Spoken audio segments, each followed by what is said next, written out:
Hello friends, this is L2L health care. இந்த வீடியோவில் நம்ம மாங்காய் ஊறுகாயை மிக சுலபமாக சட்டுன்னு எப்படி செய்யலாம்னு பார்க்கலாம். பேன் ஹீட் ஆனதும் 3 ஸ்பூன் வெந்தயத்தை பொன்னிறமாக வறுத்து எடுத்துக்கலாம். பிறகு 1 ஸ்பூன் நல்லெண்ணெய் விட்டு 20 போல் வரமிளகாவை வறுத்து எடுத்துக்குங்க.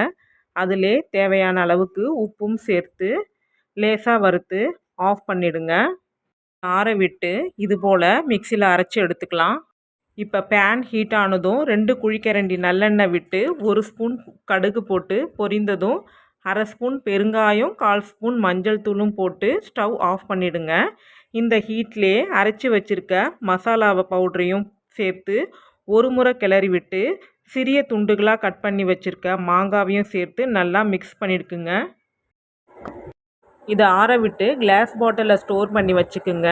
2 நாள் ஊறின பிறகு மாங்காய் ஊறுகாய் சாஃப்டாக ரொம்ப சுவையாக